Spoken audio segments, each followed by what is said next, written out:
그래요. 두 분 다 정말 고생이 많으셨던 것 같아요. 첫 번째 분은 이제 눈물까지 훔치셨는데, 두 번째 분 같은 경우에는 첫째 아이를 시험관 시술로 가지셨는데, 둘째 아이도 갖고 싶다고 말씀을 해 주셨거든요. 이렇게 둘째 때문에 또 찾아오시는 분들도 계신가요?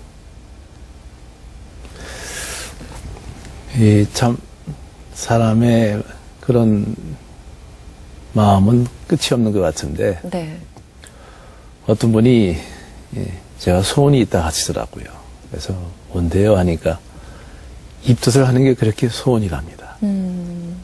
또 어떤 분은 산모 수첩을 받는 게 그렇게 소원이랍니다. 네. 근데 입신을 하고 나시면은 입덧을 하시잖아요. 또 괴롭답니다. 그게 사람의 마음인데 첫 아기를 이렇게 아기를 하나 가졌어요. 근데 또 사람이 또 동생을 보고 싶구나 많이 계십니다. 그런데 임신이라는 거는 잡으려 하면 더 도망갑니다. 그래서 임신은 낯버릴 때 저절로 찾아옵니다. 그래서 더구나 아기를 하나 놓으신 분은 그래도 심적으로 하나 있으니까 좀 마음이 편한 상태에서 접하기 때문에 또 좋은 결과를 얻을 수 있는데 더 중요한 거는 임신을 원하신다면 이렇게 혼자 다른 사람한테 얘기하지 않고 혼자 마음 고생하시는 분이 많거든요. 네. 다 주위 어른도 다 얘기하지 않고. 그러나 그런 고민을 너무 혼자 삭히지 마시고 요새 많은 변화가 있기 때문에 상담을 받으셔서 도움이 어떤 게 필요한지 얘기를 드리면은 좋은 방법이 있을 겁니다. 네, 오늘 TV닥터 불임에 대해서 이야기 나눠보고 있습니다. 지금까지 불임의 원인에 대해서 좀 자세히 알아봤는데요. 이번에는 불임에 관련된 오해를 한번 풀어보는 시간 갖겠습니다. 그래서 준비했습니다. 알쏭달쏭 OX 클리닉.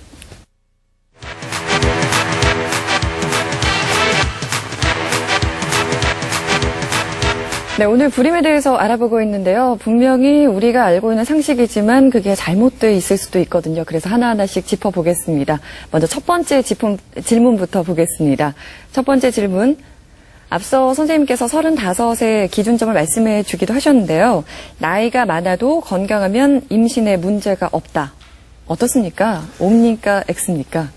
물론 나이가 많을수록 X인데 네. 한편으로는 또 O이기도 합니다. 그러나 꼭 나이하고 임신하고 불임하고 꼭 연관을 지어드린다면 네. 임신이 되려면 난자가 나와야 되거든요. 그렇죠. 근데 첫째 배란이 돼야 되는데 여성은 자꾸 나이가 들수록 배란을 방해합니다. 그건 조물주가 그렇게 만들었습니다. 나이 듣게 임신을 하게 되면 몸에 여러 가지 안 좋을 수 있기 때문에 조물주께서 젊은 나이에 임신을 할 수 있게끔 배란을 또 했지만은 35 넘으면은 배란을 조금 방해할 수 있습니다. 네. 또 35이 넘으면은 여자분은 자궁에 혹이 생기는 경우가 가끔 있습니다. 그런 것이 착상을 방해할 수도 있고 또 정자 난자가 골반에서 만나야 되는데 나이가 많아짐에 따라서 정자 난자가 만나는 환경이 또 바뀔 수 있기 때문에 또 배란을 또 억제시키고 나폐관의 변화를 일으키고 또 착상되는 부위의 변화를 일으키다 보니까 임신을 방해할 수도 있고 그래서 어떤 경우는 다 이상이 없는데도 원인 모를 불임이 가끔 있습니다. 나이가 많아짐에 따라서 그것을 어떤 병이라 생각하지 마시고 또 안 되면은 또 상담을 또 상의하시면 될 것 같습니다. 네, 뭐 나이가 절대적이진 않지만 그래도 영향은 줄 수 있다라고 말씀을 해주셨습니다. 그럼 두 번째 질문 드리도록 하겠습니다. 두 번째 질문, 자연 유산이 불임으로 이어질 수 있다. O입니까, X입니까? 아무래도 자연 유산을 하다 보면은 임신에 대한 불안감이 네, 좀 많이 생길 것 같거든요. X입니다. X군요. 우선 자연 유산이 되셨지만은 네. 우리가 정상 임신도 사실 알고 보면은 많은 분이 자연 유산 됩니다. 정상 임신도. 그러니까 유산이라는 것은 어떻게 보면은 조물주가 그렇게 도중에 막은 겁니다. 즉 사람이라는 것은 정자하고 난자가 만나서 수정이 돼서 거기서 제대로 염색체가 교환이 되면서 네. 제대로 형성이 되면은 계속 임신을 유지시킵니다. 그런데 어떤 문제가 있으면은 조물주께서 도중에 카트시킵니다. 그래서 자연유산으로 이게 표현을 하는데, 그러나 임신이 됐다는 얘기는 그 여성분은 배란도 됐고 또 나팔관도 맥히지 않았고 또 착상도 일어났고 네. 남편의 정자도 수정이 됐다기 때문에 이상이 없다고 볼 수 있는데, 단지 그게 불임하고 꼭 연관을 짓는다면은 유산 때문에 그런 게 아니고 유상 전후로 생기는 여러 가지 변화에 대해서 필요한 치료를 잘 못 받았을 경우에 어떤 그런 이로 인해서 골반염증이나 또 착상 부위의 변화 때문에 그 다음에 불임으로 연결될 수도 있다. 그렇게 또 설명드릴 수 있습니다. 여성들의 불임 치료 방법을 먼저 한번 짚어주시죠, 선생님. 예, 화면을 또 보고 말씀드리겠습니다. 네. 인공수정이라는 방법이 있는데, 물론 제일 좋은 거는 정상 임신이 제일 좋습니다. 인공수정이라는 것은 이 조물주가 또 그렇게 만들어 놨습니다. 우리가 부부관계에서 사정이 된 정자가 질환에 있으면은 네. 거기서 강자만 살아남게끔 조물주가 이 방해물을 만들어 놨습니다.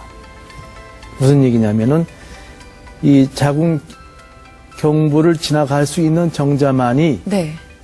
난자와 만나 수정을 할 수 있게끔 이렇게 장애물을 만들어 놨습니다. 네. 우리 자연계에서도 수컷이 서로 싸우지 않습니까? 그 중에 이긴 수컷이 한 마리가 어떤 자격을 얻듯이 정자도 이 자궁 경부를 지나갈 수 있는 정자만이 수정 능력을 갖출 수 있게 해줬는데, 이 배란이 잘 안 되면은 자궁 경부의 점액질이 부족하다 보니까 정상적인 정자도 지나갈 수 없는 상황을 만들게 됩니다. 네. 지금 물고기가 물이 있어야 지나가지 않겠습니까? 그렇죠. 그래서 건강한 정자만 골라가지고, 즉 수천만 마리의 정자 중에 정예 부대만 골라서 자궁 안에 넣어주는 것이 단지 인공수정이지 인공한다 그런 뜻은 아닙니다. 네. 그렇다면 시험관 아기 시술은 어떻습니까? 시험관 아기 시술은 인공수정을 한다 하더라도 네. 임신이 되려면은 그 정자가 할 임무가 있습니다. 즉 배 안에 난자하고 또 만나 수정이 일어나야 되는데, 네네. 나파관의 기능을 잘 못하면은 수정이 안 될 수 있고, 네. 또 정자가 난자와 만나 수정되는 과정이 여러 환경에 의해서 못 만나면은 네. 바깥에서 만나게 해주면 됩니다. 네. 그러니까 우리 사실 자연을 생각해 볼 때 우리 연어 알이 있지 않습니까? 물고기는 자기 그 후손을 일으키기 위해서 먼 상류까지 올라가서 수컷이 암컷이 알을 먼저 놓습니다. 그 다음에 그 위에 수컷이 정제를 뿌리죠. 그 물고기는 원래 체외 수정으로 이렇게 번식을 했습니다. 근데 사람은 포유류입니다. 포유류는 조물주가 배 안에서 이렇게 정전 환자가 만나 수정을 시키게 했는데, 네. 그런 환경이 안 되면은 바깥에서 만나게 해줘서 네. 키워서 다시 엄마 뱃속에 넣어주는 방법이고, 시험관하기 수술은 이제 많이 보편화되어 있기 때문에 네. 뭐 쉽게 또 마음 편하게 하실 수 있습니다. 네, 여성의 불임 치료 방법에 대해서 알아봤는데요. 그렇다면 남성 치료 방법은 어떻습니까? 조금 더 간단하지 않을까 하는 생각이 드는데요. 물론 남편이 원인이면은 네. 진짜 간단합니다. 아, 그렇습니까? 근데 사실 원인 제공은 남편이 했는데 네. 남편은 참 편합니다. 불임 치료 과정에서. 네. 단지 정자만 받으면 되고, 그 과정에서 이제 여성분이 여러 가지 또 치료하는 경우가 있는데, 다시 말씀드리면은 정자 난자가 만나 수정이 일어나야 되는데, 이 조물주가 이 수정이라는 과정이 정자가 어느 정도 있어야 되고 수가 형성에 대한 운동성이 좀 있어야 되는데, 그런 과정이 배 안에서 안 일어나면은 난자 안에 정자 한 마리를 하나 넣어줘서 수정을 시켜 도와드리면 됩니다. 그래서 그거는 뭐 아주 미세한 현미경에서 이루어지기 때문에 네. 그거는 뭐 불임 환자분이 고민하는 것보다도 불임을 담당하는 저희가 고민할 문제라 봅니다. 네. 그렇다면은 이렇게 선생님께서 지금 설명을 해주신 인공수정이나 시험관 아기 시술의 성공률은 어떻습니까? 그래서 많은 분이 이제 제일 고민되는 분이 임신율입니다.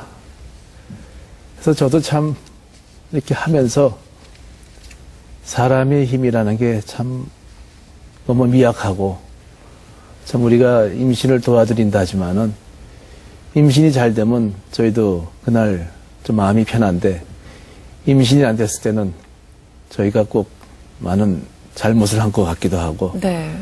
그런 마음을 갖는데 임신율이라는 것은 정해져 있습니다. 그러니까 여자의 나이 또 난소의 기능 그런 것이 치료할 수는 없거든요.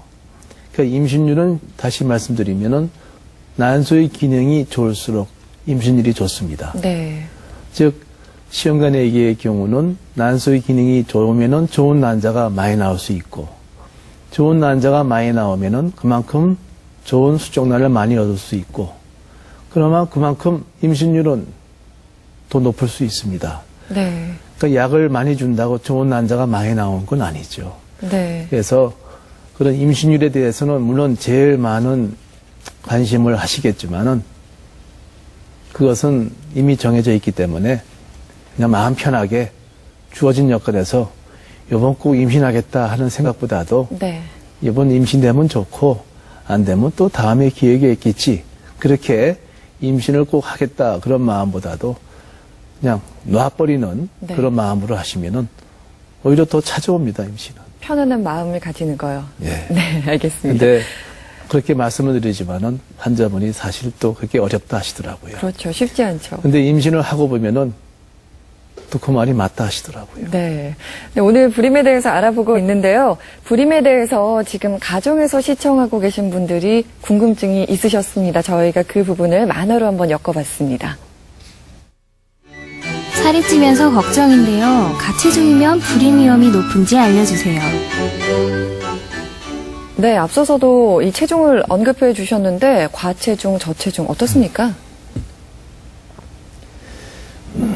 이 참 몸이라는 것이 이 체중하고 몸이 뭐 너무 많이 나가는 분, 또 몸이 이 좀 적게 나가는 분, 네. 물론 여러 가지 원인이 될 수 있지만 그게 병은 아닌데 그게 꼭 임신하고 연관을 또 말씀드리자면은 이 몸이라는 거는 참 예민한 그 수억 년에 걸쳐서 진화된 그런 몸이기 때문에 한 예로 전쟁이 나지 않습니까? 네. 전쟁이 나면은 여성분으로서는 하나의 공포, 물론 남자도 그렇지만 공포 아니겠습니까? 그럼 조물주가 전쟁 때 아기를 놓게 하면 안 되지 않습니까? 그렇죠. 그러니까 그런 공포가 보이지 않는 그런 배란을 억제시켜가지고 전쟁 중에는 여자분이 임신이 잘 안 됩니다. 피임을 안 한다 하더라도. 네. 그런 보이지 않는 그런 게 또 있습니다. 여러분 또 그리고 아프리카, 저는 이제 아프리카 동물의 세계를 잘 보는데 네. 궁금한 적이 좀 있었습니다. 그러니까는 우리 말의 임신 기간은 한 7개월 됩니다. 우리 사람은 10개월 되지 않습니까? 사자는 한 3개월, 한 20일 되고 사슴은 한 5개월 되고 임신 기간이 다 다릅니다. 네. 근데 새끼를 낳았을 때 아프리카는 우기하고 건기가 있는데 건기 때는 풀이 안 자라지 않습니까? 근데 풀이 안 자란 상태에서 새끼를 놓으면은 먹을 게 없겠죠. 네. 그런데 임신 기간은 다 다른데 새끼를 놓는 시기는 그때부터 보세요. 풀이 나는 그런 우기 때 다 풀을 놓는 그때 새끼를 놓습니다. 그럼 새끼가 풀 놓는 기간을 알고서 본인이 임신을 한 건 아니지 않습니까? 그렇죠. 마찬가지로 그런 자연현상이라는 것이 참 보이지 않는 그런 것이 있습니다. 그래서 이런 몸무게를 꼭 임신하고 연결을 지으면은 몸무게가 많다 보면은 이 지방질에 여성 호르몬이 많이 포함되어 있습니다. 그런 여성 호르몬에 의해서 호르몬의 어떤 배란을 방해하는 경우가 있습니다. 또 몸무게가 너무 좀 낮은 사람, 그런 분은 오히려 지방이 또 적을 수 있거든요. 네. 지방이 적다 보면은 또 호르몬에 의해서 또 배란을 여러 가지 영향을 일으킬 수 있고, 그러나 그런 것이 꼭 내가 임신하고 불임하고 연결시켜져 보면 또 스트레스 받기 때문에 그것도 너무 또 꼭 연관을 하는 것보다도 그냥 편한 대로 식사를 맛있는 거 많이 드시고 네. 내가 하고 싶은 거 거기에 집중하시는 게 또 좋다고 생각합니다. 네, 오늘 불임에 대해서 알아보고 있는데요. 여기 방청객들도 나와 계십니다. 이분들도 궁금하신 점이 있으실 것 같아서 한번 여쭙겠습니다. 어떤 분이 궁금하신가요? 네, 여기 앞에 계신 분. 남성들의 경우 사우나를 자주 해서 불임에 영향을 주는 경우가 있는지 궁금합니다. 네, 남성들 사우나 좋아하시는 분들 참 많이 계시죠. 이게 실제로 영향을 주는데 뭐 어떤 요인이 있습니까? 이 온도하고 정자 형성하고 많은 상관관계는 있습니다. 즉 고환이라는 것은 우리가 보면은 몸 안에 있는 것이 아니고 몸 밖으로 나와 있지 않습니까? 그건 조물주가 필요에 의해서 그렇게 밖에 나오게 했을 겁니다.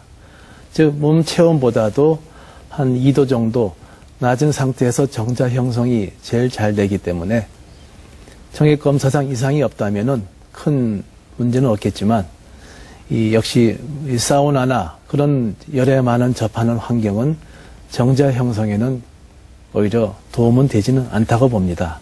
그래서 이 몸 체온보다 많은 온도에 접하지 않는 것이 네. 정자 형성에 도움이 될 수 있습니다. 네, 사우나 같은 더운 환경보다는 조금 서늘한 환경이 좋다라고 말씀을 해주셨습니다. 네, 다음 질문 받아보겠습니다. 어떤 분 궁금하십니까? 네. 요즘 노산인 분들이 많은데요. 노산이면 자연분만이 어려운지 궁금합니다. 네, 많은 분들께서 자연 분만을 하고 싶어 하시죠. 노산인 경우는 어떻습니까? 노산인 경우는 아무래도 20대, 30대 초반보다도 분만하는데 많은 영향을 미칠 수는 있습니다. 그러나 그런 고민을 여러 가지 하실 수 있지만 물론 제일 좋은 거는 정상 자연 분만이 제일 좋지요. 그러나 또 진행이 안 되면은 유도 분만으로 이렇게 도와드릴 수 있고, 유도 분만을 하더라도 나이가 많아짐에 따라서 골반이 아기 머리하고 몸하고 서로 상대적으로 비교하면서 나오게 되는데, 그때 여러 가지 골반의 확장 능력이 아무래도 나이가 많을수록 좀 경직돼 있다 하겠죠. 네. 그래서 아기를 못 놓다 하기보다는 그만큼 진행이 안 돼서 제왕적이나 수술할 가능성이 높다, 그런 의미지 이것이 꼭 임신을 하기, 분만하기 어렵다, 그런 것은 아니라 생각이 듭니다. 따라서 나이가 많으시더라도 또 내가 어떻게 잘 놀 것인가 그런 고민을 하시는 것보다도 그냥 편하게 받아들이셔가지고 병원에 가셔서 담당 의사 선생님한테 이렇게 맡기셔서 마음 편하게 분만하시면 될 것 같습니다. 선생님께서 워낙 긍정적으로 말씀을 해주셔서 지금 아기를 갖기 좀 어려우신 분들이 많이 용기를 내고 계실 것 같습니다. 다음 질문 드리겠습니다. 앞서 저희가 이 불임에서 피해야 할 음식을 여쭤봤는데요. 이 불임을 예방하기 위한 좋은 음식이 혹시 있습니까? 예방하기 위한 좋은 음식이라는 것은 네.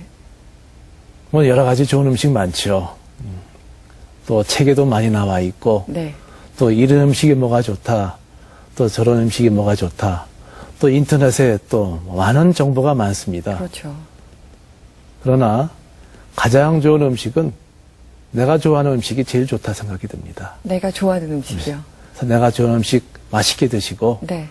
이것을 먹으면 어떻게 될까, 저것을 먹으면 어떻게 될까, 그런 생각보다도 내가 좋아하는 음식 그냥 편하게 드시는 것이, 또 내가 좋아하는 운동 그냥 마음껏 하시는 것이 제일 좋고, 불임 치료는 너무 열심히 하지 않는 것이 좋습니다. 불임 치료 고민은 담당 선생님한테 맡기시고, 네. 본인은 불임 치료보다도 내 일에, 내 취미 생활에 더 집중하시는 것이 더 좋은 결과를 얻을 수 있습니다. 네, 이제 마지막 질문이 될 것 같습니다. 지금 시청하고 계시는 불임으로 고생하시는 많은 부부들을 위해서 선생님께서 한 말씀 해주시죠. 참, 이 불임 때문에 겪어본 분만이 압니다. 혼자 걷는 교통, 여러 가지 스트레스, 심지어, 이 심적으로는 완전히 벼랑에 있는 분이 사실 많이 계십니다. 네. 그러나, 오늘날 정자하고 난자만 있다면 무정자라도 임신할 수 있습니다. 단지 그거를 혼자 고민하시는 분이 있다 보니까 네. 그거를 마음이 상당히 다치시고 심지어 여러 가지 그런 다른 상황에 몰리는 분이 있는데 불임은 병이 아닙니다. 불임은 단지 증상일 뿐이고 하나의 배고픈 증상이고 졸리운 증상입니다. 배고프면은 배고픈 원인을 찾아서 드시면 되고 졸리우면은 주무시면 되는데 배고픈 분한테 자게 하는 방법은 도움이 안 되겠죠. 따라서 불임은 아기를 원하신다면 기다리시는 것보다도 먼저 가까운 불임 전문병원에 가셔서 상담을 먼저 하신 다음에 원인을 찾으시면 필요한 도움을 받으시면 되고 그런 치료 과정은 본인이 너무 고민하지 마시고 단단 선생님께 맡기시고 본인은 내 일에 집중하시고 직장 다니는 분 직장 열심히 다니시고 시험관에게나 불임치료 열중하시는 것보다도 그러면서 편하시게 하시면은 아마 희망을 가질 수 있다고 생각합니다.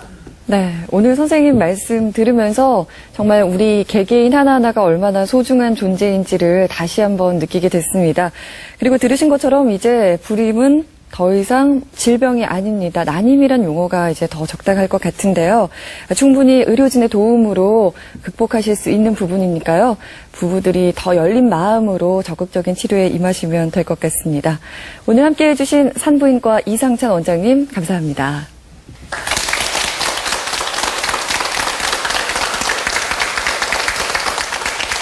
네, 이제 다음 주 주제에 대해서 예고해 드릴 시간이죠. 다음 주에는 성조숙증에 대해서 알아보겠습니다. 부산대학교 병원 소아내분비 클리닉 전종근 교수와 함께 알아보려고 하는데요. 요즘 성장기 자녀를 둔 부모님들 이 자녀 키 성장에 참 고민 많으시죠. 근데 이 키 성장만큼이나 걱정해야 할 부분이 성조숙증이라고 합니다.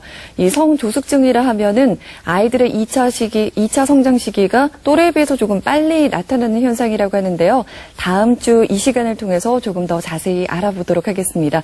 혹시 성조숙증에 대해서 조금 더 궁금하신 점이 있으시면 저희 부산 MBC 홈페이지 TV닥터에 들어오셔서 글 남겨주시면 저희가 답변을 드리도록 하겠습니다. 저희는 다음 이 시간에 조금 더 건강한 모습으로 찾아오겠습니다. 고맙습니다.